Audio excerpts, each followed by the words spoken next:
Tiga, apalagi ini pernyataan Yesus bahwa malaikat itu adalah miliknya. Kita tahu bersama malaikat itu kepunyaan Allah Bapa, tetapi Yesus dia berani berkata bahwa malaikat itu miliknya dan dia menyuruhkan malaikat.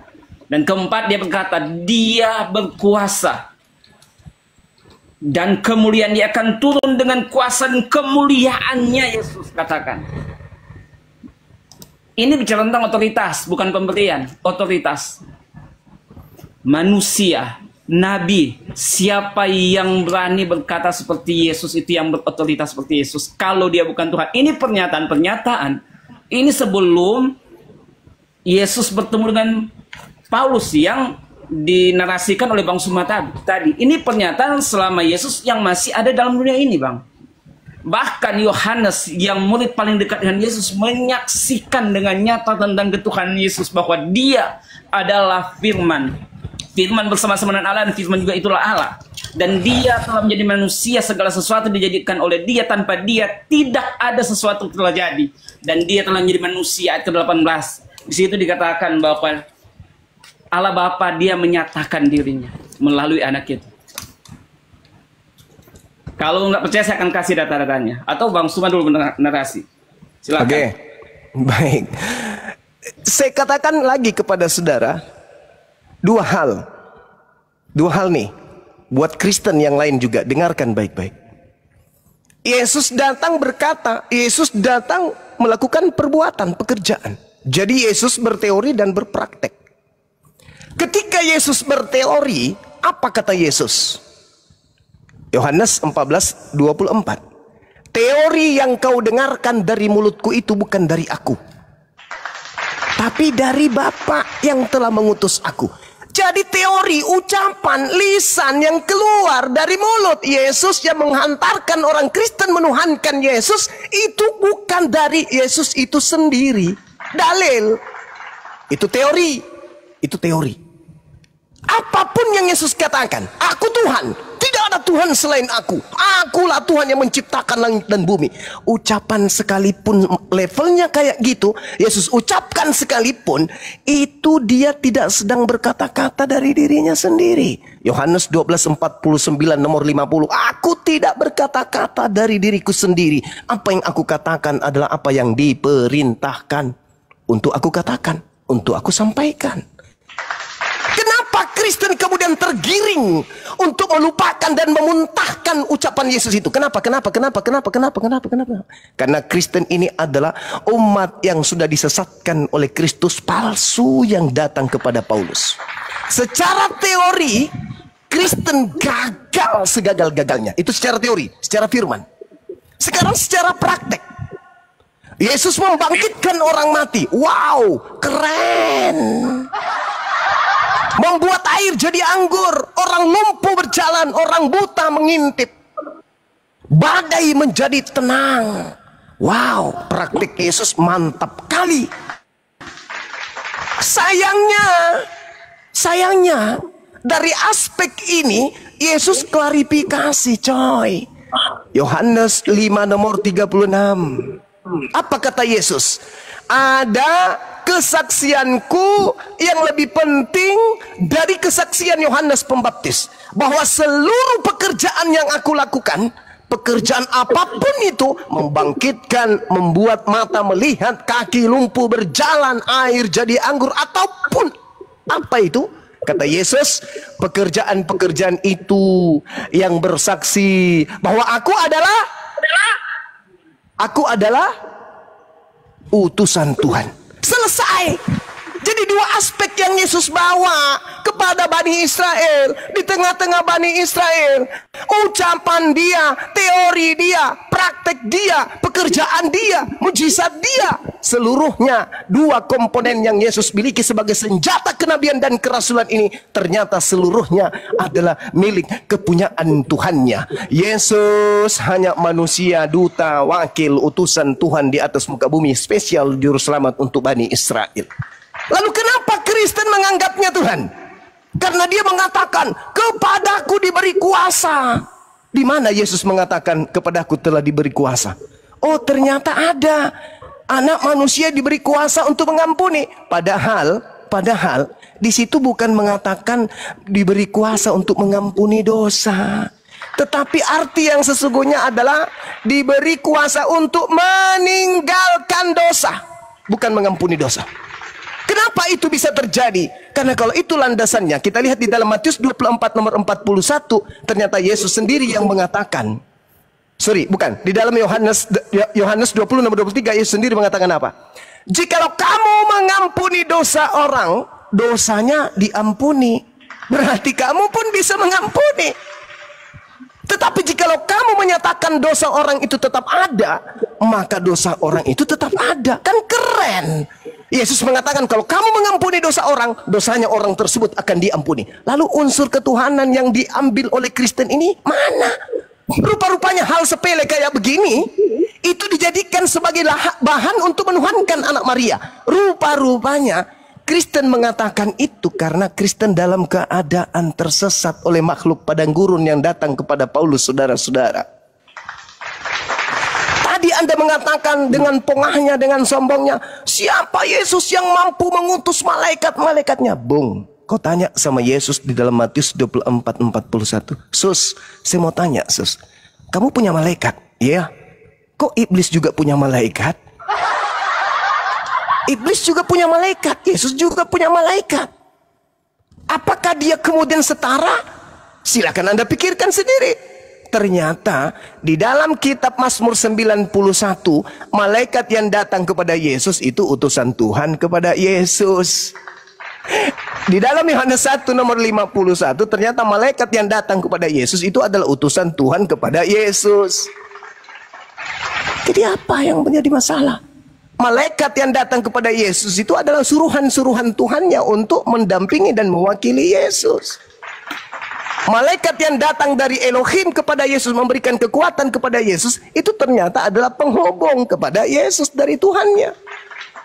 Jadi saudara, berhenti mengatakan Yesus anak Maria itu Tuhan. Berhenti. Yang kalian tuhankan itu bukan dia. Yang kalian tuhankan itu adalah makhluk roh yang datang di padang gurun mengaku Yesus kepada Paulus. Beda. Yesusmu dan Yesus Bani Israel itu adalah dua Yesus yang berbeda. Makanya Yesus Bani Israel ketika bertemu nanti dengan Anda, apa kata Yesus? Pada hari terakhir nanti banyak orang berseru kepadaku, Tuhan, Tuhan, Tuhan, bukankah kami bernubuat mengusir setan bermujizat pakai namamu? Pada saat itulah aku Yesus anak Maria akan berkata kepada mereka, enyahlah daripadaku, kalian semua adalah pembuat kejahatan. Makanya terakhir 10 detik. Makanya kata Yesus, kalau engkau ingin melihat penyesat, kalau engkau ingin melihat nabi palsu, kalau engkau ingin melihat sibilis ISIS, lihat buahnya. Dia bukan Bani Israel, tapi memanggil aku Tuhan. Dia bukan Bani Israel, tetapi memakai namaku, bermujizat mengusir setan dan juga bernubuat. Itulah si penyesat. Begitu saudara. Silakan. Ya. Tadi langsung mengatakan bahwa iblis itu punya pengikut. Ya betul. Kenapa? Karena dalam keyakinan kami, iblis itu dia adalah malaikat pemuji yang karena kesombongannya maka dia dijatuhkan. Dan dia membawa pengikut-pengikutnya. Karena iblis itu adalah malaikat yang jatuh kemudian menjadi iblis. Itu yang pertama. Yang kedua, itu bukan disuruhkan oleh Bapa, malaikat-malaikat disuruhkan oleh Bapa kepada Yesus. Tetapi kalau kita baca, maka ia pun akan menyuruhkan malaikatnya. Artinya Yesus menyuruhkan malaikatnya, bukan malaikat Bapa, tetapi malaikatnya Yesus. Padahal yang punya malaikat ini bicara tentang malaikat keseluruhan, itu adalah Yesus. Jadi pernyataan bisa dibantah bahwa iblis punya pengikut-pengikutnya karena malaikat yang jatuh. Tetapi Tuhan Yesus dia datang dengan kuasa dan kemuliaannya. Itu kedatangannya yang kedua kali. Ada kuasa dan kemuliaannya Yesus. Yang ketiga, memang doa Bapa kami pun menyatakan, Bapa kami yang di surga, di Gusti datanglah kalian, ampunilah kami seperti orang yang bersalah kepada kami. Tetapi yang saya katakan bukan hanya tentang kita mengampuni. Semua manusia harus demikian. Tapi pernyataan saya bahwa Yesus berkuasa. Ada otoritas, Bang. Bukan hanya sekedar mengampuni, tapi ada otoritas pengampunan. Dia berkuasa mengampuni. Kemudian pernyataan juga di dalam Yohanes 3:34 bahwa di dalam diri Yesus ada roh yang tidak terhingga. Semua kita manusia mempunyai roh yang ada batasnya. Tapi di dalam diri Tuhan roh tidak terhingga. Kenapa? Karena sesuai dengan Yohanes 1 ayat 1, dia adalah firman yang keluar dari Bapa. Karena itu yang Bang Suma angkat ayat tadi dalam Yohanes 8 ayat ke-42, keluar dari Bapa. Yang abang bedakan dengan pernyataan dalam Filipi 2 6-8. Padahal itu sebenarnya panjangan. Sahabatlah, tadi Bang semua panjang sekali, saya diam. Biarin res, nggak apa-apa. Kan saya nggak menghujat, saya hanya menyatakan. Lanjut. Ada datanya, Bang. Semuanya ada data. Kalau diminta saya akan tunjukkan. Kok resolusi? Lanjut. lanjut. Kan ada penghujatan sini, Bang. Iya, Ini adik saya itu baru bangun. Kita memberikan edukasi lah kepada yang menonton 3.300 loh. Iya, silakan. Sampai di mana saya tadi diganggu, saya sudah lupa juga ini. Bahaya itu. Lupa dia. Ini parah nih. Oke. Saya tanggapi dulu. Boleh? Sabar. Nanti Oke, silakan. Anda gimana Oke. ini diganggu? Yang pertama, saudara, Anda mengatakan malaikatnya, Yesus sendiri berdoa dan mengatakan apa? Apakah kamu menyangka aku tidak dapat berseru kepada Bapakku supaya ia segera mengirim lebih dari 12 pasukan malaikat membantu aku? Yesus itu adalah utusan Tuhan yang sudah dinyatakan bahwa dia adalah hamba yang suci, orang yang dikasihi Tuhan. Yesus dengan lisannya mengatakan, apakah kau sangka bahwa aku tidak dapat berseru? Berseru di situ apa? Memohon. Memohon itu apa? Berdoa. Di dalam bahasa Yunani-nya parakaleo. Parakaleo itu meminta, menghambakan diri, memohon, memelas kepada Tuhanku, kepada Bapakku, supaya Bapakku segera mengirim lebih dari 12 pasukan malaikat untuk membantu aku. Ini bukan Tuhan ini, Bang. Jangan kau paksakan nabi tersebut jadi Tuhanmu. Bedakan dengan Yesus yang datang kepada Paulus. Lalu kemudian Anda mengatakan, oh, Yesus itu memiliki roh. Saudara, coba kamu berselancar dalam Yohanes 3 nomor 34. Kata Yesus, sebab siapa yang diutus oleh Elohim, dialah yang menyampaikan firman Elohim, karena Elohim mengaruniakan roh Elohim kepadanya dengan tidak terbatas. Siapa yang diserahi tugas untuk menyampaikan firman Elohim, maka kepadanya Tuhan akan menganuriahkan rohnya kepadanya dengan tak terhingga. Sekarang penyampai firman apakah cuma Yesus? Penyampai firman banyak. Yohanes penyampai firman, Harun penyampai firman, Daud penyampai firman, Salomo penyampai firman, Musa penyampai firman, Isa, Yakub penyampai firman. Berarti mereka ini adalah orang-orang yang kepenuhan roh Elohim. Jadi saudara, yang kau paksakan menjadi Tuhan itu adalah utusan Tuhan, Nabiullah, Rasulullah yang datang di tengah-tengah Bani Israel. Anda ingin menjadikannya sebagai tameng untuk membungkus Kristus yang datang kepada Paulus itu, supaya kami orang Kristen, orang Islam ini yang tidak belajar Bible bisa dipatolotoloi, bisa dibodoh-bodohin oleh kalian. Kami penyembah Yesus anak Maria. Oh no, kalian penyembah makhluk padang gurun yang datang kepada Paulus ngaku-ngaku nyamar-nyamar jadi Kristus. Sehingga kamu memaksakan seluruh ucapan Yesus yang menurut kamu terindikasi, ini Tuhan nih, ini Tuhan nih, karena dia mengatakan ini pasti Tuhan. Padahal itu semata-mata. Tadi saya sudah mengatakan dua aspek, Bung. Tolong bantah dua aspek ini. Jangan Anda hidup di halusinasi Anda sendiri. Yesus mengatakan perkataannya, dia dianggap sebagai nabi dan rasul melalui perkataannya. Dan ternyata perkataannya itu hanya perkataan Tuhan yang dia sampaikan. Bantai itu, jadikan dia Tuhan. Bantai itu. Yang kedua, perbuatannya, pekerjaannya.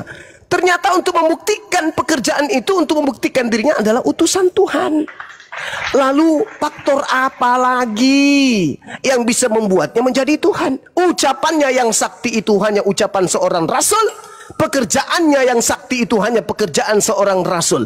Lalu yang mana yang bisa membuat dia menjadi Tuhan? Satu-satunya adalah ketika makhluk roh yang datang kepada Anda, menjerat Anda dengan ngaku-ngaku sebagai Roh Kudus itu, yang menghantarkan Anda untuk memaksakan Yesus sebagai Tuhan. Itu aja. Itu aja. Sehingga ada kemudian dia datang menjelma, inkarnasi, teopani dan seterusnya. Itu siapa yang ngajarin ente? Sedangkan ucapan Yesus, pekerjaan Yesus, kesaktian Yesus, semuanya hanya kesaktian dan ucapan orang yang diutus sebagai nabi tok, bukan sebagai Tuhan. Sadari itu. Sadari itu baik-baik. Nah, sekarang saya kasih Anda 5 detik dari saya. Tolong kamu runtuhkan ucapan Yesus yang mengatakan dia tidak dapat berbuat apa, berkata-kata dari dirinya sendiri. Tolong kamu runtuhkan kesaksian Yesus bahwa seluruh mujizat yang dilakukan hanyalah untuk bersaksi kalau dia adalah utusan Tuhan. Runtuhkan itu. Dengan cara apa? Silakan, saya ingin tahu.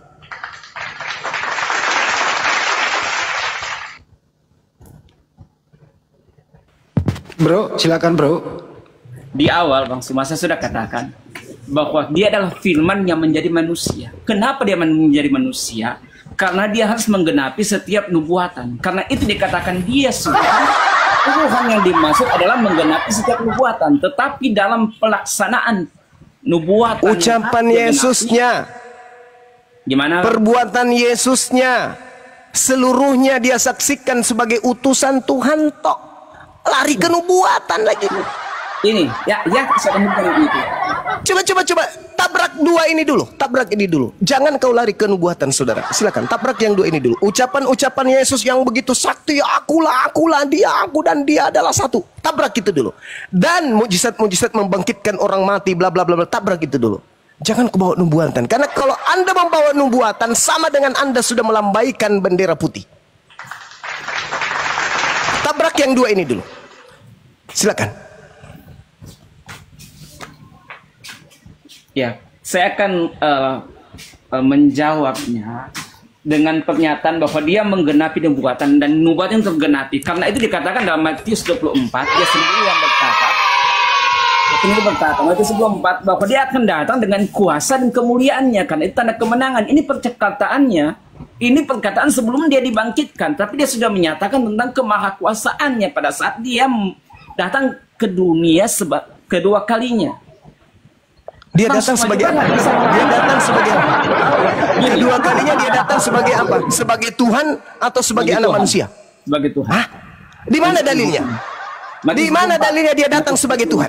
Matius 24, Wahyu 1 ayat 8. Di mana? Matius 24? Matius 24 ayat yang ke-30 dan 31. Hei. Dan justru saudara, justru ketika Anda membawa, ketika Anda membawa Matius 24, justru di situ Yesus menerangkan kalau dirinya itu sebagai anak manusia.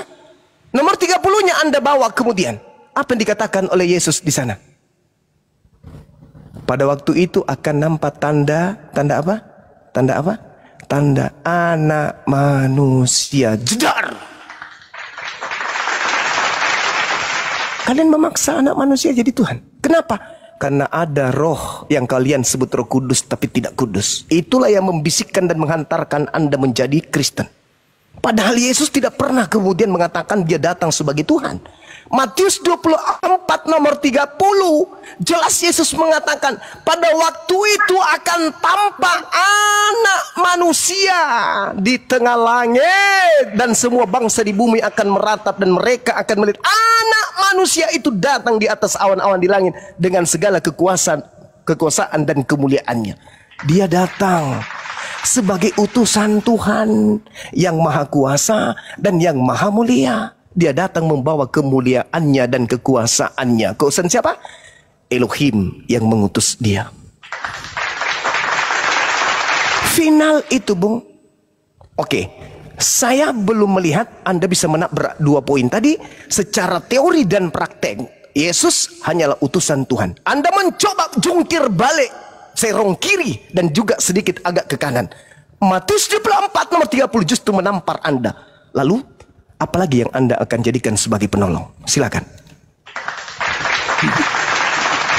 Justru semua banyak ayat-ayat menyatakan tentang bahwa Yesus Kristus itu adalah Tuhan. Kamu berkata aku adalah guru dan Tuhan, dan benarlah demikian. Itu pernyataan. Ucapan Yesus apa? Ucapan Yesus, aku tidak berkata-kata dari diriku sendiri.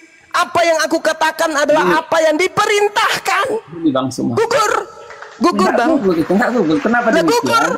Itu ucapan Yesus atau ucapan yang diperintahkan untuk ia ucapkan? Ucapan Yesus yang diperintahkan. Dia mengatakan aku tidak berkata-kata dari diriku sendiri. Hayo. Tapi susah saudara Anda menyelipkan Yesus padang gurun itu masuk ke dalam kenabian Yesus. Susah saudara. Dia berkata, ini di depan orang Yahudi yang mengetahui tentang hukum Taurat. Itu pernyataannya. Dia katakan bahwa dia berkuasa mengampuni, dan orang Yahudi yang tahu akan hukum Taurat itu adalah penghujatan. Karena keyakinan. Bisa kamu tunjukkan dalilnya? Yahudi, jangankan mengatakan dia adalah dia adalah berkuasa mengampuni. Menyebut Anda tunjukkan di mana Yesus mengatakan dia berkuasa.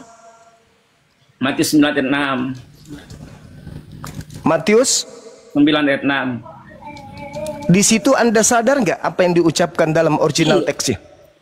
Apa yang ada di sana? Lebih mengkuatkan lagi, Bang, kalau kita ke silakan.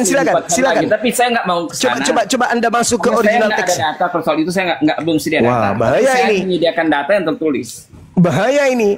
Ya, di situ tidak dikatakan mengampuni, tetapi epiemi. Epiemi itu apa artinya dalam bahasa Indonesia? Meninggalkan, jedar, gugur. Apalagi yang bisa menolong Anda? Apalagi? Itu, Bang, berkuasa mengampuni. Apalagi? Tidak ada berkuasa, saudara. Tidak ada kata berkuasa di situ. Anda melihat, saudara. Kalau Anda melihat di dalam Matius 9 itu, jelas sekali dikatakan epiemi. Epiemi itu artinya aku meninggalkan atau meninggalkan aku. Coba Anda pikir. Sedangkan kalau dalam bahasa Yunani berkuasa itu adalah ekiros. Di situ tidak ada kata itu. Yang ada cuman kata epiemi. Jadi apa itu ya?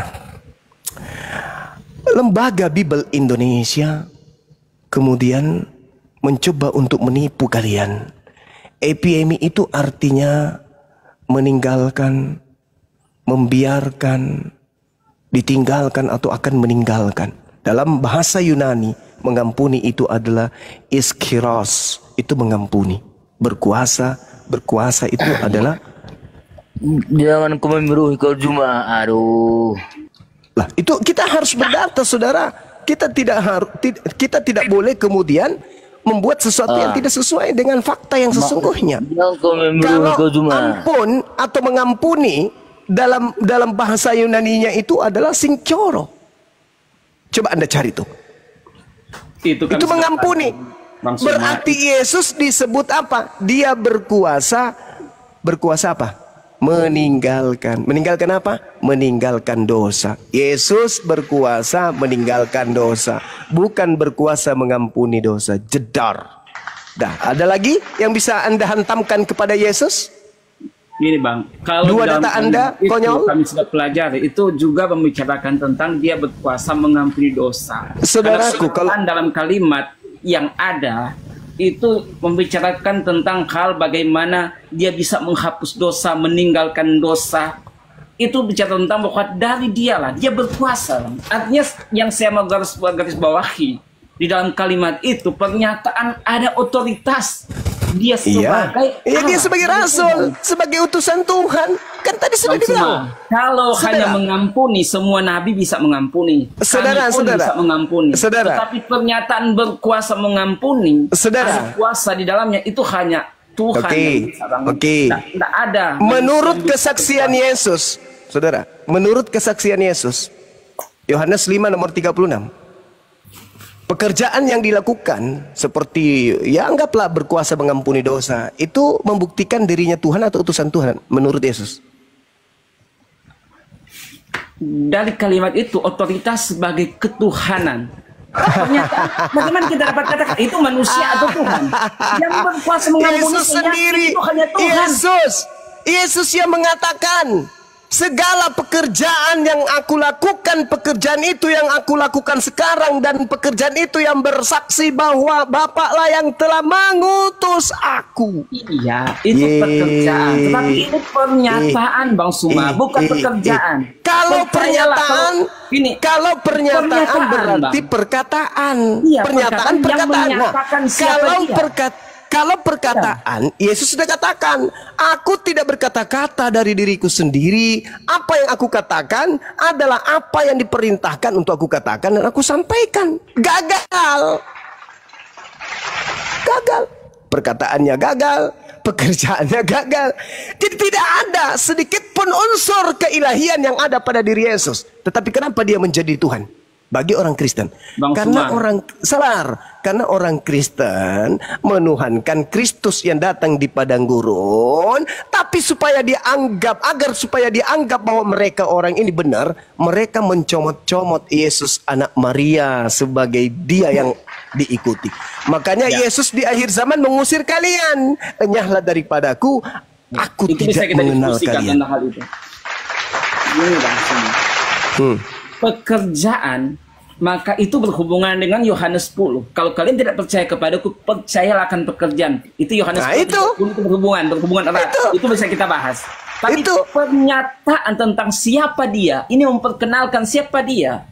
Artinya itu pernyataan berkuasa mengampuni.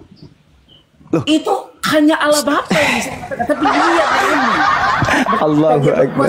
Allahu Akbar. Katakan semua yang dia katakan itu dari Bapa, pekerjaan yang dilakukan. Itu juga sejalan Yohanes 10 ayat yang ke-38. Astagfirullahalazim, ya Allah ya Karim. Pada pekerjaanku. Ya Allah, susah memang ini. Ya Allah ya Karim. Saudara, kamu memaksakan Rasul Tuhan menjadi Tuhan. Kalau mengenai pernyataan, dengar. Kalau mengenai pernyataan, iya, saya tahu. Bahkan saya katakan, Yesus datang hari ini pun di tengah langit mengatakan, akulah Tuhan, tiada Tuhan selain aku. Aku tetap tidak percaya. Kenapa? Satu, dia manusia. Kedua, dia wakil Tuhan. Dia Rasul Tuhan. Dia berkata-kata menurut firman Tuhan yang datang kepadanya. Tapi karena Anda terpengaruh oleh makhluk yang mengaku Kristus, maka Anda harus sampai mati memperjuangkan kesesatan itu. Anda sudah disesatkan begitu nyata. Yesusnya mengatakan dalam Yohanes 14 nomor 24.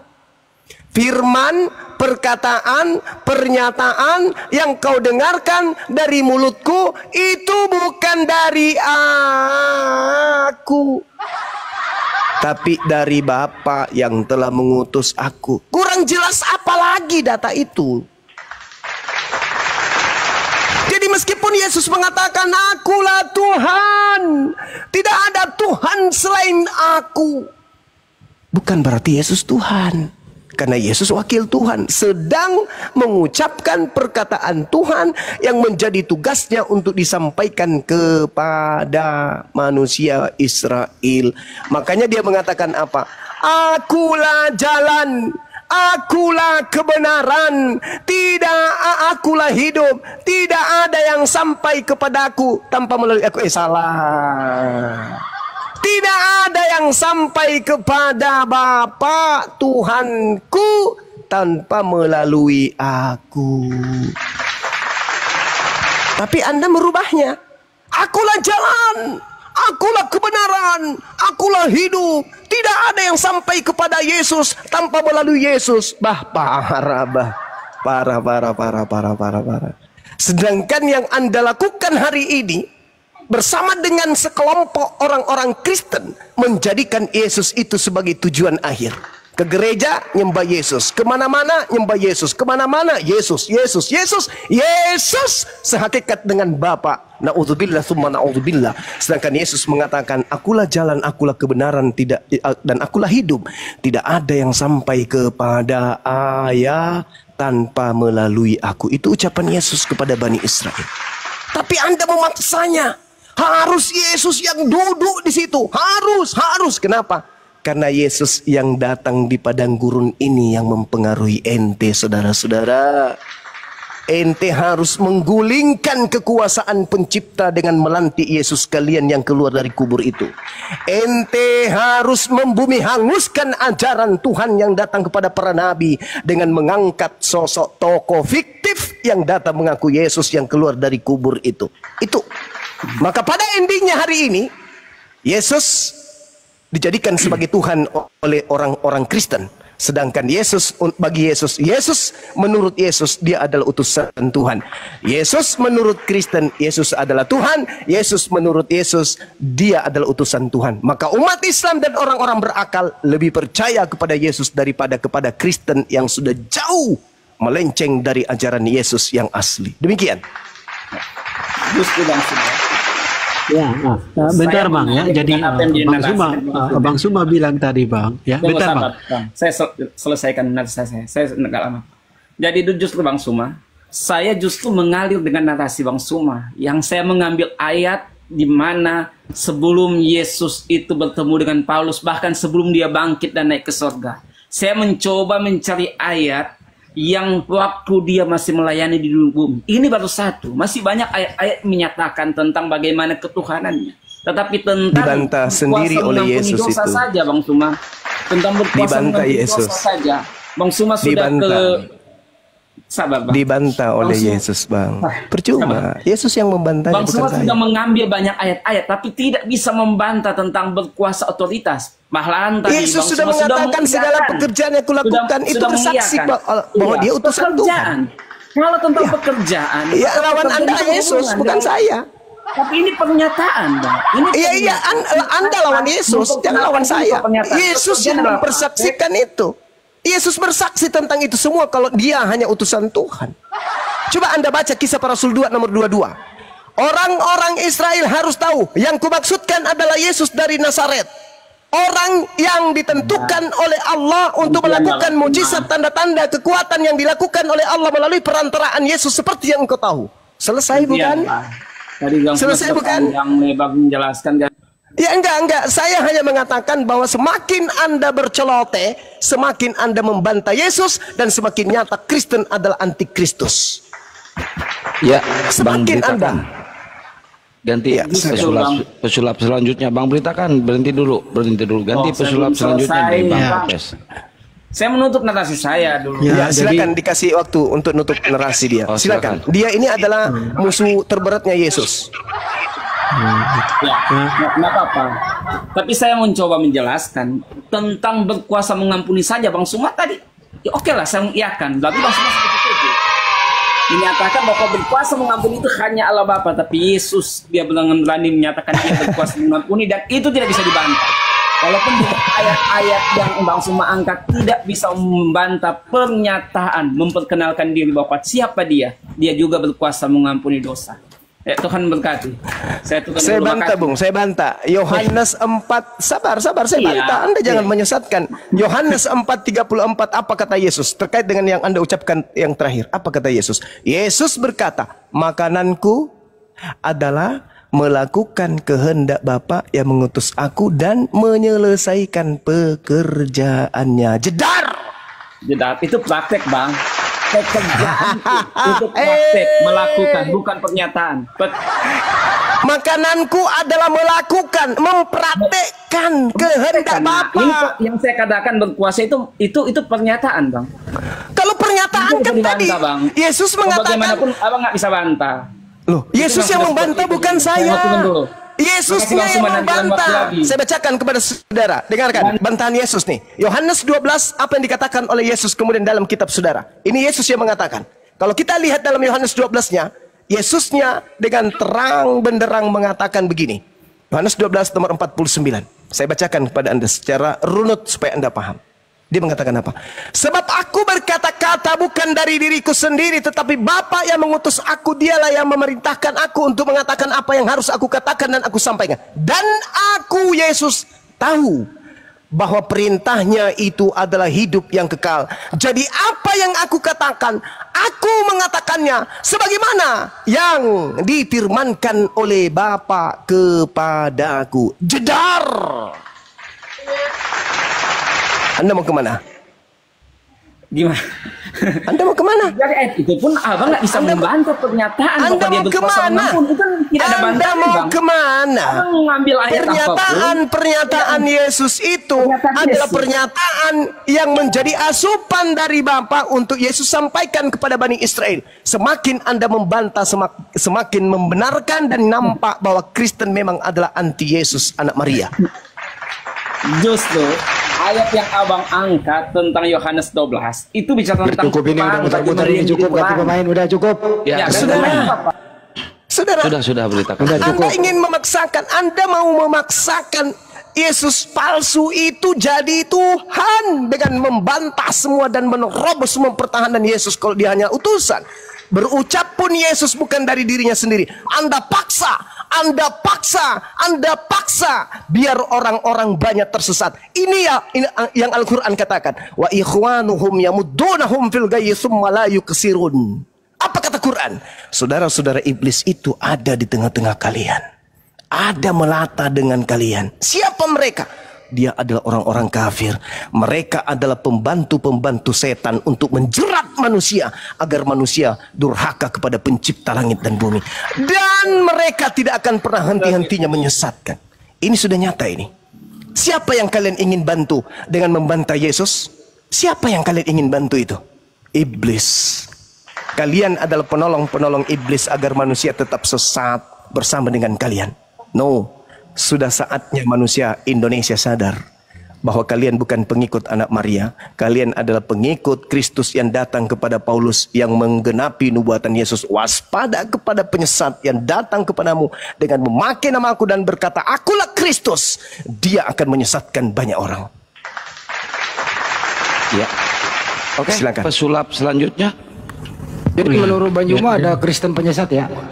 Ya, mereka akan menyesatkan banyak orang. Mereka itu jamak. Banyak penyesat-penyesat kata Yesus. Mereka inilah yang membawa nama Yesus kemana-mana dan mengatakan Yesus itu adalah Kristus. Padahal sebenarnya mereka bukan pengikut Yesus anak Maria. Mereka hanya menggunakan anak Maria punya nama supaya ajarannya dianggap benar. Waspadalah, waspadalah, waspadalah. Silakan. Ya, silakan. Jadi oke. Nah, jadi apa yang tadi Abang Suma katakan itu bagi kami umat Kristen itu sebenarnya tidak pengaruh, Bang Suma ya. Abang Suma tadi mengatakan bahwa kau bisa membantah tadi kepada abang saya, teman saya itu bahwa coba karena Anda adalah pengikut iblis yang kuat. Memang. Iya Bang ya. Nah, jadi gini Bang ya, tidak ngaruh kepada kami Bang karena ini ya kita jujur-jujuran aja Bang ya. Bagi kami orang Kristen itu, kenapa kami mempertuhankan Yesus ya? Kami mempertuhankan Yesus itu, Abang tidak membantah itu juga Bang, karena kami mempertuhankan Yesus itu bagi kami sama dengan kami mempertuhankan Bapa di surga. Itu berarti kuncinya. Anda sedang menyamakan iblis yang datang kepada Paulus itu dengan Tuhan pencipta langit dan bumi. Ya itulah konsep karena kami Yesus Bang, yang makanya Anda sembah itu bukanlah Tuhan pencipta langit dan bumi, bukan. Bahkan untuk sekedar Yesus anak Maria saja bukan. Ya, jadi yang aku tadi bilang Bang Suma ya, Abang Suma mau gimana pun bagi kami orang Kristen itu, tanpa dia kami tidak bisa mencapai Bapa itu. Makanya kami mempertuhankan dia sama dengan kami mempertuhankan Bapa di surga. Itu kuncinya Bang. Jadi susah juga Bang kalau menurut saya ya. Menurut kami orang Kristen. Tapi kenapa kalian diusir? Kenapa kalian diusir? Diusir gimana Bang? Diusir. Coba Anda baca Matius 7. Pada hari terakhir nanti banyak orang memanggil aku Tuhan. Bukankah kami bernubuat mengusir setan bermujizat pakai namamu? Pada saat itulah aku Yesus akan berterus terang kepada mereka, enyahlah daripadaku, kalian semua adalah pembuat kejahatan. Pertanyaan saya, kenapa kalian diusir? Ya oke Bang, aku juga senang ayat itu Bang ya. Ayat itu juga malah menguatkan iman saya untuk percaya kepada Yesus dan kenapa kalian diusir? Jawab. Kenapa kalian Bang ya? Aku jawab Bang ya. Silakan, ayat silakan. itu berbicara tentang orang-orang yang Kristen KTP yang mengaku Yesus tetapi tidak bertobat bisa. Ya. Itu nggak ya. bisa Bung, nggak bisa karena di situ tidak berbicara mengenai person. Di situ berbicara mengenai kelompok. Di situ berbicara mengenai pohon. Tidak berbicara ranting, tidak berbicara mengenai batang, tapi pohonnya. Pohonnya yang bukan cabangnya tapi pohonnya. Apa kata Yesus kepada Bani Israel? Wahai Bani Israel, waspadalah kepada nabi-nabi palsu yang datang kepadamu, menyamar domba, tapi sebenarnya mereka adalah serigala. Bingung si murid. Oh, kayak mana ceritanya? Dia kan sudah nyamar domba tuh. Bagaimana bisa kita membedakan mana domba asli, mana domba palsu? Bagaimana caranya? Dia datang membawa kitabnya Yesus, dia datang membawa nama Yesus. Gimana? Bagaimana caranya kita bedakan? Apa kata Yesus? Kalau kau ingin membedakan dia, jelas. Mereka akan memanggil aku Tuhan, bermujizat, mengusir setan, bernubuat pakai namaku. Tetapi dalam prosesi keagamaannya sedikit pun tidak berdasarkan atas asas perintah dan kehendak Bapa. Sekarang saya tanya kepada saudara, Anda menyembah Kristus itu kehendak siapa? Kehendak Bapa Elohim? Bukan. Anda ibadah minggu itu kehendak siapa? Kehendak Elohim? Bukan. Anda makan babi kehendak Elohim? Bukan. Anda tidak bersunat kehendak Elohim? Bukan. Anda merasulkan Paulus kehendak Elohim? Bukan. Anda mengkitabkan 13 kitab Paulus itu kehendak Elohim atau bukan? Bukan.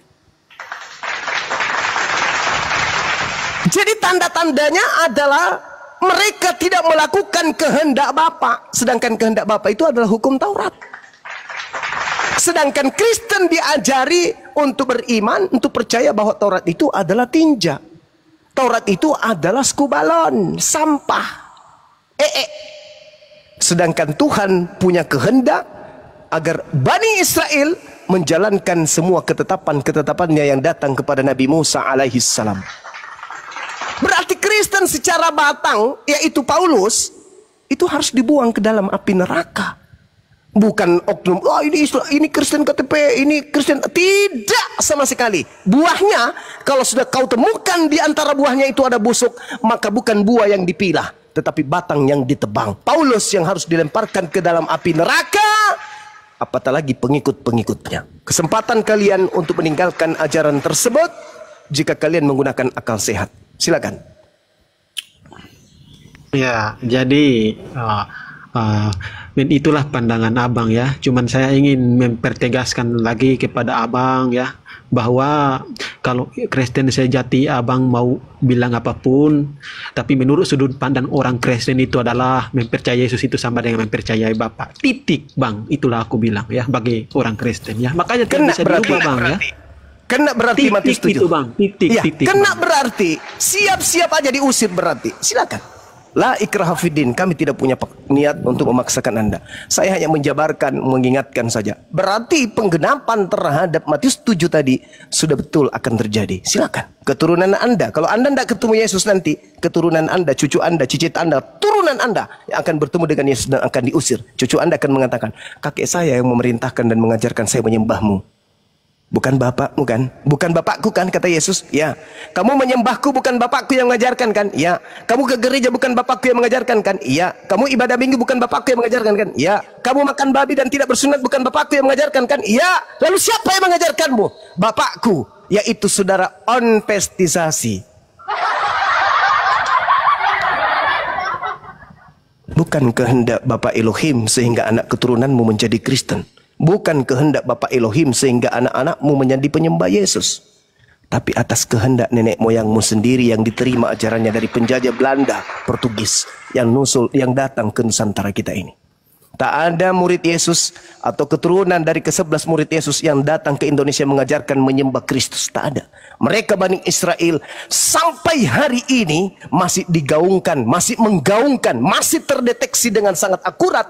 Mereka penyembah Elohim, bukan penyembah Kristus. Sedangkan penyembah Kristus muncul pertama kali di Antioquia, kemudian menyebar dan dijadikan ajaran itu sebagai sah, sebagai sebuah ajaran negara Romawi, kerajaan pada saat itu. Sehingga siapapun yang tidak hidup dalam kebijakan kerajaan Romawi, gereja Katolik, maka otoritas atau otoriter daripada gereja Katolik akan membumi hanguskan wilayah tersebut. Jelas sampai di sini? Tak ada murid Yesus, tak ada Yesus mengajarkan orang menjadi Kristen. Tak ada Bani Israel mengajarkan orang menjadi penyembah Kristus. Tak ada. Hanya orang Barat yang nyebrang ke Nusantara, berbisnis sambil menjajah, mengajarkan untuk daerah jajahannya menyembah kepada Kristus titipan dari Romawi. Silakan Anda renungkan. Musuh Anda hari ini adalah Yesus anak Maria, bukan Bang Suma. Saya hanya sebagai pembawa peringatan kepada saudara-saudara sekalian. Silakan. Oke Bang Zuma ya.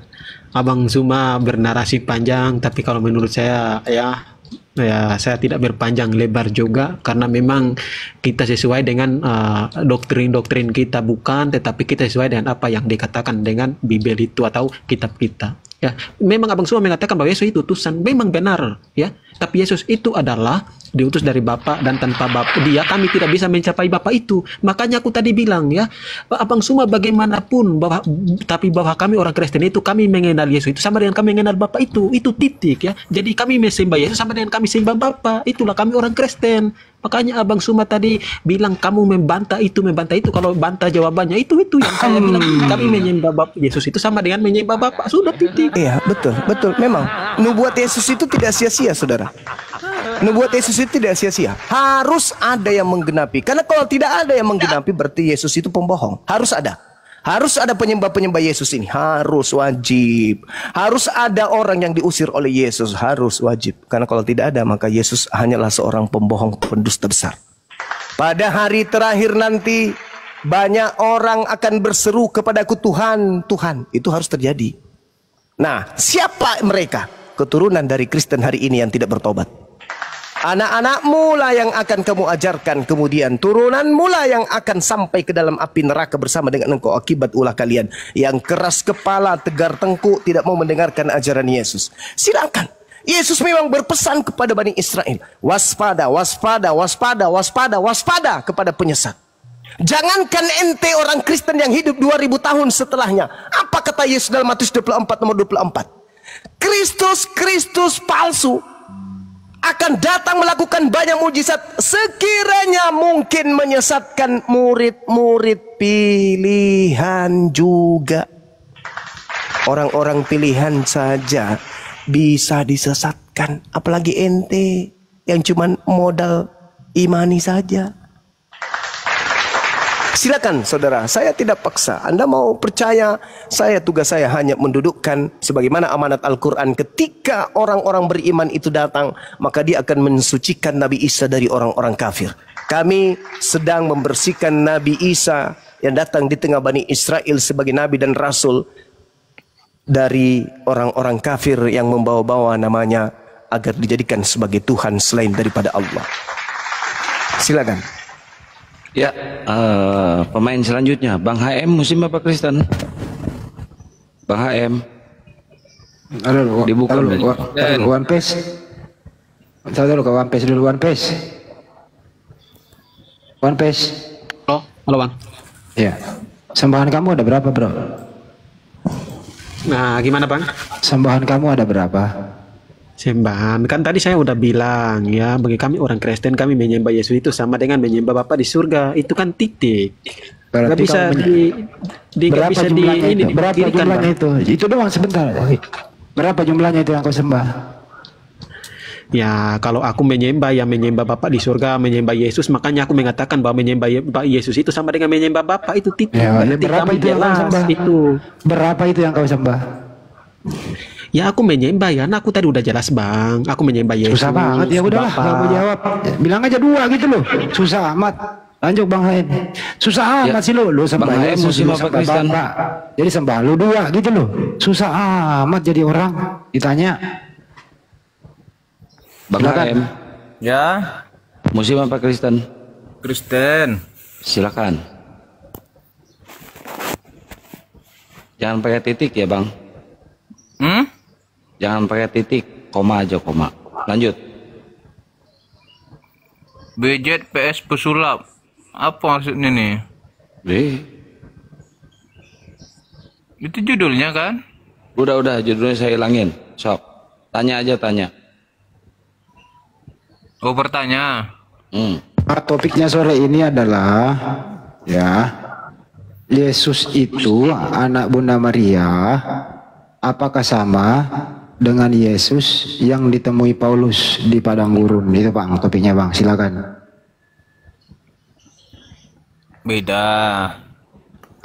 Beda benar cuma jujur dia. Nah, beda kan? Beda. Udah selesai. Anak Paulus yang mana? Tidak ada saya dengar.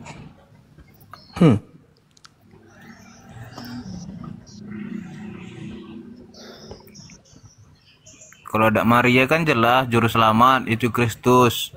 Anak Paulus siapa? Anak Paulus ya kalian lah. Akulah yang menjadi bapakmu di dalam Yesus Kristus. Kalian ini anak-anak Paulus. Gimana ya? Alamak. Kami ini anak Yesus Kristus, Bukan anak kalian itu Paulus. adalah anak-anak Paulus. Kok bisa? Kok Ya iya dong. dibalik? Kok iya dong? Ya di dalam kitab itu diterangkan saudara bahwa kalian itu adalah anak-anak Paulus di 1 Korintus 4 ya teman-teman ya. 1 Korintus 4 nomor 15. Silakan Anda baca. 1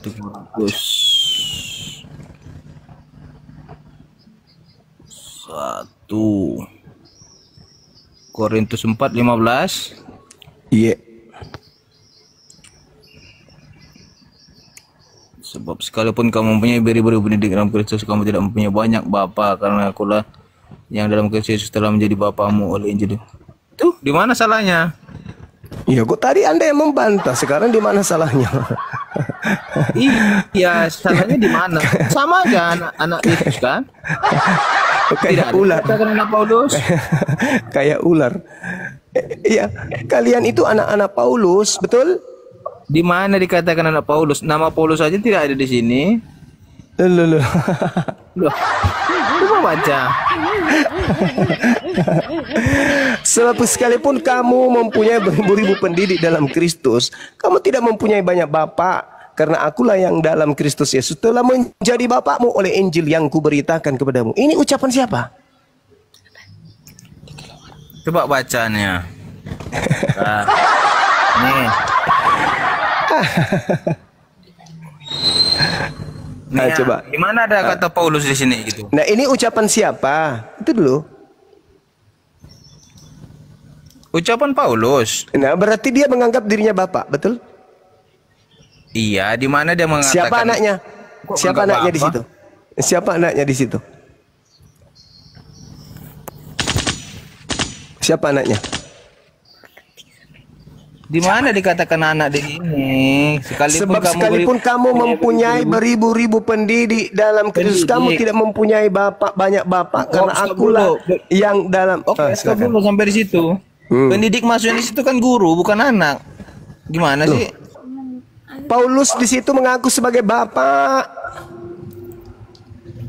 Di mana dia mengatur tidak mempunyai banyak bapak? Bukan bapak katanya, bukan dia sebagai bukan dia bapak. Lalu? Sebab sekalipun kamu mempunyai beribu-ribu pendidik dalam Kristus, kamu tidak mempunyai banyak bapa. Titik. Ya, terus?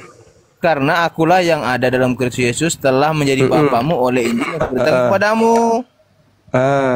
Terus siapa bapak di situ? Akulah yang ada dalam Kristus Yesus telah menjadi bapamu. Siapa di situ? Paulus. Siapa? Nah, Paulus. Siapa anaknya? Ini parah nih. Apa nih parah-parah? Siapa anaknya? Ini parah nih, apa lah nih? Siapa anaknya? Sebab Kan kamu Yesus, bentar. kan Kamu Paulus punya itu banyak memang bapa. pernah bersalin kan? Ini kan surat Paulus ke Korintus. Iya. Ya udah Iya. ke Korintus lah. Nah, berarti surat Korintus itu untuk orang Korintus, bukan untuk kalian. Bukan, ini kan untuk Korintus. Dengarkan teman-teman. Beliau sudah mengakui kalau surat Galatia itu, Korintus itu bukan untuk Kristen Indonesia, tetapi untuk jemaat yang ada di Korintus. Dah selesai, bubar.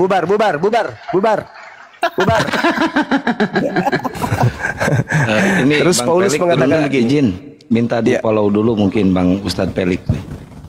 Oh iya, silakan. Assalamualaikum warahmatullahi wabarakatuh semuanya. Waalaikumsalam warahmatullahi wabarakatuh. Ini jemaat dari mana nih? Korintus apa dari Makassar nih? Ya dari Makassar. Oh ya silakan. Iya, silakan teman-teman di follow saudara kita ya Bang Felix, di follow semuanya supaya 3.000 orang sini bisa menjadi pengikut beliau. Silakan. Begini, Bang Suma, kemarin kan saya di Makassar, HP saya diambil, dicuri orang. Masya Allah. Jadi Kok bisa? iya nggak tahu, saya tidur diambil orang akun-akunnya di dalam, ya saya lupa semuanya, makanya akunnya ini baru 2 pengikutnya, makanya saya izin sama Kian Santang untuk naik dulu, mudah-mudahan bisa di follow sama teman-teman Iya, yang iya. Yang kedua saya Di-follow, sampaikan teman-teman. kepada upload Islam siapapun yang ada di bawah, ternyata kita ini upload Islam ini dikirimkan ya setan-setan yang berupa manusia, yaitu perempuan. Jadi sengaja DM kita katanya mau masuk Islam, diminta nomor handphone. Jadi sengaja mereka orang-orang Kristen perempuan itu menggoda kita. Lalu disuruh bacakan Amsal, lalu mereka merekam. Jadi alhamdulillah, untung Allah mengingatkan saya bahwa itu adalah jebakan. Jadi mereka ingin menjebak kita. Lalu nama-nama kita nanti akan rekaman itu akan disebar di media sosial agar nama-nama upload Islam itu rusak. Makanya tidak ada yang percaya lagi. Jadi hati-hati dengan misi-misi mereka, teman-teman yang ada di bawah. Jadi saya dalam 1 bulan ini sudah 3 kali dijebak seperti itu. Dikirimkan ya perempuan-perempuan, padahal mereka adalah setan dan iblis yang berusaha menghancurkan ya teman-teman upload Islam. Gitulah langkah-langkah mereka kalau sudah suntuk atau sumpak, bagaimana caranya untuk menghancurkan Islam. Jadi mereka menggerahkan semua pasukan-pasukan mereka gitu, teman-teman. Jangan Bang Pelik, jangan salahkan mereka. Mereka mengikuti perintah dalam Bible. Kenapa di dalam Bible itu beritakanlah baik maksud berbohong maupun tidak, kan boleh itu. Boleh berbohong kok. Betul ya Banyu, mana datanya ya? Luar biasa mereka. Ada. Terima kasih jazakallah khairat host, teman-teman semuanya. Siap. Jangan dulu, di follow dulu. Follow back. Follow dulu. Kalau Ya. HAM ini jangan di follow, diblokir aja. Ustaz, jangan lupa di follow back. Iya tahu. Itu TV tabung zaman dulu kalau rusak playbacknya. Bang Andi. Galatia 4 nomor 19. Hai anak-anakku, karena kamu aku menderita sakit bersalin lagi sampai rupa Kristus Berapa, menjadi Bang? nyata di dalam Bentar. kamu. Galatia berapa? Galatia 4 nomor 19. Galatia 4. Ya, jadi Paulus itu bersalin untuk melahirkan Kristen-Kristen ini. Hai anakku, karena kamu aku menderita sakit bersalin lagi sampai rupa Kristus menjadi nyata dalam kamu. Bersalin Paulus, Bang. Bersalin sini dia. Iya. Dia beranak hamil, entah siapa yang hamil, aku juga bingung. Kok bisa? Iya, makanya mungkin itu dasarnya sampai di gereja bisa nikah sesama rudal, saling tembak. Karena Paulus saja menderita hamil, dia bersalin, Bang. Aku baru baca nih, kok bisa dia pula bersalin laki-laki?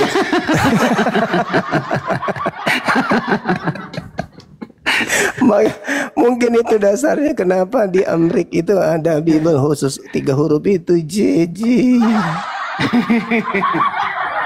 Karena ternyata rasul yang dibanggakan ternyata juga pernah bersalin. Berarti ada yang menghamili dia kan? Siapa? Kok lucu aja nih, kok bisa pula ada bersalin? Cuma Paulus atau apa ini? Paulus. Dari Dalam mana? bahasa Yunaninya Odino. Odino itu artinya dia mengandung. Mengandung apa itu? Berarti dia punya kandungan. Mama solang generasi. Diceritakan ini gak ada diulang nama Paulus di sini. Lalu siapa, Bang? Siapa kalau bukan Paulus? Hai anak-anakku. Ini siapa? Galatia itu jelas di Galatia 1. Coba Anda baca. Galatia 1 itu apa? Dia menerima Injil dari Kristus yang bukan manusia. Inilah akibatnya. Dia dihamili. Mengandung dia. Paulus itu laki-laki atau perempuan? Laki-laki lah. Kenapa dia bersalin? Itu pertanyaannya di situ, kok bisa dia bersalin? Ini parah nih. Yang ditanya itu benar Paulus atau bukan? Itu bukan Paulus. Itu Paulus itu. Kok bukan Paulus pula? Nggak ada namanya Paulus itu. Paulus. Hai anak Alamak. aja. Iya, tapi Galatia itu kan surat Paulus itu.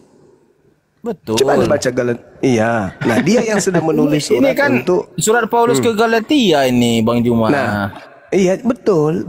Nah, terus Benar. bukannya si Paulusnya gitu loh. Loh, kok bukan Paulusnya? Aku minta kepadamu saudara-saudara, jadilah sama seperti aku, sebab aku pun telah menjadi sama seperti kamu. Itu kamu, aku di situ itu Paulus, itu bercerita tentang Paulus itu. Paulusnya. Bentar, saya bacakan sedang ya. Paulus silakan. berkata nih, hai anak-anakku, karena aku menderita sakit, bersalin lagi. Sampai rupa Kristus menjadi nyata dalam kamu. Itu kata Paulus. Nah, itu kata Berarti Paulus. Artinya ini bukannya bersalin secara wanita kan? Lalu apa yang bersalin? Apa yang bersalin selain bukan secara wanita? Apa? Ayo. Iya, artinya itu bukan bersalin secara wanita. Gimana coba laki-laki bersalin? Iya, tanya Paulus. Ini aja emang itu orang Korintus, orang Galatia itu bodoh-bodoh ya, dibodoh-bodohi oleh Paulus gitu ya. Enggak lah, jangan gitulah. Iyalah, kenapa dia harus mengatakan Paulus itu? Aduh, bahaya ini, bahaya. Mati. Galatia itu di mana sih? Galatia itu daerah mana sih? Hai, manrase. Gue pengen lihat orang-orangnya di situ kayak cerdas apa gimana? Galatia daerah mana bro? Galatia itu? Ayo, jawab. Galatia. Gimana itu? Daerah mana? Bentar cari. Cari dulu di Google. Ya kita cari, kurang paham juga kan. Iya, tapi lucu Di juga lu. Turki bang. Galatia. Coba cari Galatia daerah mana? Daerah Turki bang Andi. Turki. Turki kan ya. Iya. Udah ke Eropaan itu kan cuma. Iya, Udah. Turki Tengah. Iya, udah ke Eropaan dia. Udah masuk ke daerah Antioquia. Romawi. Kocak. Awe puan, manang keje macari pasi sengai Paulus we matampui naseng kali nama tampui. Ini hamil di luar nikah pasti. Bukan itu artinya, cuman kita belum paham artinya apa nih. Lah bersalin itu apa coba? Apa peribahasa bersalin itu bisa nggak disandingkan kepada Makanya laki-laki? di Alkitab ini betul tulisannya bersalin, cuman artinya bukan itu. Karena nggak mungkin kan laki-laki ini. Salah tulis. Bukan salah tulis, ada artinya. Kalau Tuhan masuk di dalam kandungan bisa kan? Bisa. Seorang wanita bersalin dan bersalin yang ada dalam kandungannya Tuhan. Nah, kalau laki-laki bersalin bisa kalau Tuhan mau, betul? Jawab Bang Andi. Mantra saya anak muda. Masolang Ini Bang generasi. Haim ini orangnya baik sih, sebenarnya lucu dia. Aku gak mungkin jawabnya itu. Iya, dia sendiri ngakak dia sendiri. Nanti tanya pendeta bang hari Minggu. Pendeta, ini Paulus sejak kapan dia hamil? Dan siapa yang menghamili dia? Dan siapa anak-anaknya? Karena setahu saya Paulus itu anaknya ya Kristen. Oh, ini artinya Bang Juma, bentar aku udah dapat nih artinya. Nih, artinya itu kan perumpamaan tentang kelahiran itu menggambarkan pergumulannya dalam pembimbingan jemaat Galatia secara rohani. Akhirnya dia hamil. Enggak, perumpamaan kelahiran, menggunakan perumpamaan kelahiran dia untuk mempergumulannya dalam membimbing jemaat Galatia secara rohani. Itu maksudnya. Berarti dia nggak hamil beneran? Bukan, enggak. Soalnya saya bilang tadi nggak mungkin Paulus hamil dia kan. Kenapa ada kata bersalin? Iya, kenapa nggak bahasa lain? Misalnya dia buat bahasa kayak gitu supaya orang kan biasa Kenapa nggak bertelur atau menetas? Kan itu mah burung. Paulus menggunakan perumpamaan kelahiran untuk menggambarkan pergumulannya dalam membimbing jemaat Galatia. Wah, udah bisa kau jadi juru bicara Paulus ini. Menggunakan Ini kalau HP murah Gurunda, saya lempar ini HP ini. Aduh, pusing. Aim, mulai sore ini kau juru bicaranya Paulus. Kau pintar sudah sekarang ngeles. Hah? Kau sekarang udah pintar ngeles, udah bisa, udah mantap kau. Bukan, aku juga baca dari Google ini ya, artinya. Iya betul. Artinya itu Paulus menggunakan perumpamaan kelahiran untuk menggambarkan pergumulannya dalam pembimbingan jemaat Galatia secara rohani. Persalinan tadi ingat tentang perumpamaan kelahirannya. Berarti Kristen ini adalah anak dari hasil bersalinnya Paulus, kan gitu. Secara rohani, secara rohani. Berarti Kristen ini anak-anak Paulus, betul itu. Hai anak-anakku. Bukan gitu. Kami ini anak Yesus Kristus. Bagaimana Yesus tidak pernah bersalin? Yang bersalin itu Paulus. Gimana sih? Iya, ini artinya tadi nih ya. Paulus menggunakan iya. pergumulannya dalam artinya yang melahirkan Kristen itu Paulus, bukan Yesus. Mana ada Yesus pernah bersalin? Gak ada. Yesus punya murid, Paulus punya anak. Nah, kalian ini kenapa Yesus anak-anak Paulus jadi Allah kami? Jangan ribut dulu. Tante Paulus lagi lewat tuh mau ke pasar. Jadi Kristen ini anak rohaninya Paulus gitu ya? Iya. Bukan. Jadi Paulus itu bersalin rohani. Maksudnya dia masuk angin kembung. Ya, lahirlah Kristen. Ya, lahirlah Kristen. Ya, lahirlah makanya Haim ini. Jadi kamu ini, bro, bapak rohani siapa? Paulus. Haim. Bapak rohani siapa? Paulus. Bapak rohaniku? Iya, Paulus. Di sini ya pendeta. Paulus. Enggak, yang ada tertulis di situ loh. Paulus. Nah, itu dia baju matu Paulus katanya. Polos dia. Polos. Dia kan bapak rohani kan, bukan Allah saya. Kalau saya tetap Yesus. Bapak rohani masuk gua. Iya, bapak rohani itu Paulus yang Iya, Paulus. Ya udah, kau jujur orangnya sebenarnya gitu. Ya itu yang saya tahu, ya itulah saya bilang. Ya bagus lah kau jujur, nggak mau bohong. Nanti kasih dia koin, kasih kopi, dia jujur. Kasih tepung kopi. 1 karung, tepung TPK untuk bikin onde-onde kalau sudah melahirkan ya. Teman-teman kasih koin dia, kasih kopi dia, jujur dia. Kalau orang jujur dikasih kopi.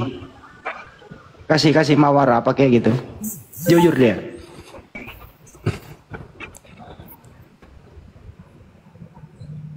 Aim apa yang dimaksud dengan anak rohani? Anak rohani. Ya. Anak rohani itu ya kami jemaat-jemaatnya. Bapak rohani pendetanya.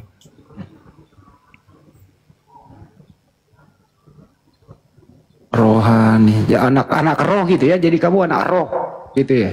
Bukan rohani. Rohani kan roh, nggak kelihatan. Bukan, beda tuh. Rohani roh sama rohani kan beda. Roh ya roh nggak kelihatan. Rohani ya gini. Rohani itu kata dasarnya roh. Kok bisa? Iya, tambah ani ke orangnya. Yang nama ani jadi roh.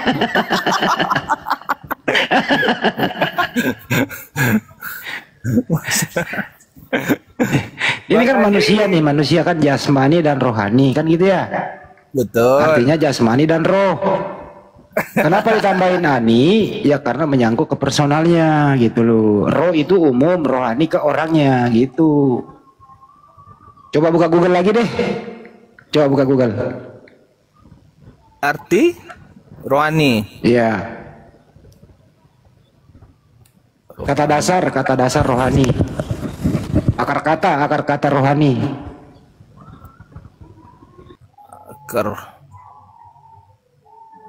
Jangan bilang rohnya Ibu Ani ya, jangan. Ini netizen juga kadang-kadang masa rohnya Ibu Ani. Ada aja loh. Akar kata rohani, roh. Ya itu roh. Merupakan sifat yang berhubungan dengan roh atau bersifat spiritual. Nah, jadi kata rohani turun dari kata roh yang merujuk kepada unsur fisik. Manusia seringkali dengan jiwa, sukma dan batin. Benar kan? Betul, roh itu. Jadi kamu anak rohnya, anak roh. Kami anak-anak roh, anak rohani. Iya. Jadi rohani itu kata dasarnya roh, ditambah ani ke personalmu. Artinya itu roh itu anak-anaknya Yesus, anaknya Tuhan gitu loh. Ya, anaknya Paulus tadi di situ. Bukan.